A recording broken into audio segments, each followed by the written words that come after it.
ها نخلطوا باش يزيدوا يحرروكم من جديد، لان احنا نعيشوا في سجن صغير لهنا، وحبوا يفرقوا بيننا وبين بوزيان، خرجوا جماعة هذيك هي اللعبة، هذوما القنابل باش يفرقوا بيناتنا، لكن احنا ماناش نتفرقوا. اللعبة اللي حبوا يلعبوها ماناش نتفرقوا، نحاول الله ما نتفرقوش.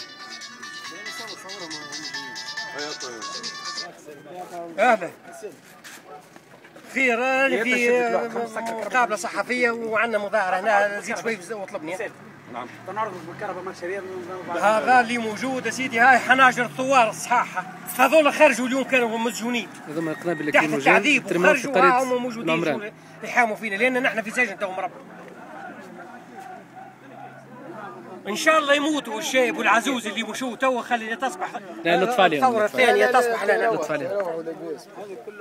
يلطسوا عليهم ويهبطوا عليهم في الفضاء، لانهم ضربوهم ضربوهم، حبوا يسبقوهم هم باش قد ما يجي الحقوقيين وقد ما دافعوا عليهم لابد يفضل ليهم هم باش يجرموهم، يكدسوا عليهم في الواحد، مضاربينهم كل واحد بثمانيه قضايا من اجل وقف الكياس، قال له تعالى لي نحاول وياك اعطيني نخدم.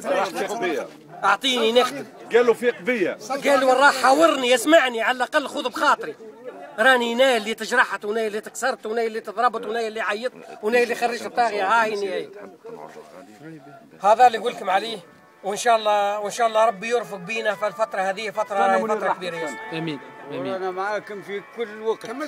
هذا اللي نقول لكم عليه ولاد عمي، اللي نقول لكم عليه، احنا كان تتعاضدونا وتعاونونا، احنا رانا في سجن تقريب في ظرف 10 ايام 3 مداهمات، كل مداهمه فيها 14 سياره مدجه بالسلاح وناس مكبسه بالسبت، وقالوا لنا نحن ثروه بن علي خلى هيك.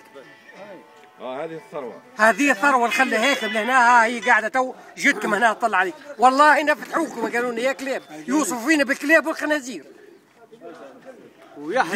وان شاء الله نطلب من ربي، وان شاء الله نكون غلط، انها تكون الحكومه ما في بلاش، لكن انا نبعثوا لها من هنا نداء، اذا كان مش دارين على اللي قاعد ساير في العمران في بوزيان، في مسجد بوزيان، في سيدي بوزيد، راهي كارثه كبرى، تعالوا لنا شوفوا حالتنا وخرجونا من الاحباس وخلونا تنموتوا، تنمشوا نقلعوا الحجر ويلي نخرجوا لامبيدوزا، خلاص خلي كنا تعشانا الحوت. لا خلي يخرجوهم هم. طبعا حاجه اخرى يخرجوا هم. ساعات اذا كان احنا الحكومه نحترموها لكل المناسبات، حتى الوين تنهي بها، اما كذا الشعب التونسي عنده قيمه، والد من اصيله قديمه، لا يحب السو ولا جريمه، اذا تظلم يزيد غرامه، الى ذا قرر ساقس فينا، يبداش الحامي قدام، يبداش الحامي سواريخ، اما نوقف ولا نطيح على الكرامه والتاريخ، لا تتباع بكل ثمانه، لا نشد الكرسي ولا نشيخ، اصلي نحافظ على الامانه. هذه الرساله للدوله لازمها تعرفها. يعطيك الصحه. الله. اجا ايوب اطلع في الكربه نصوروهم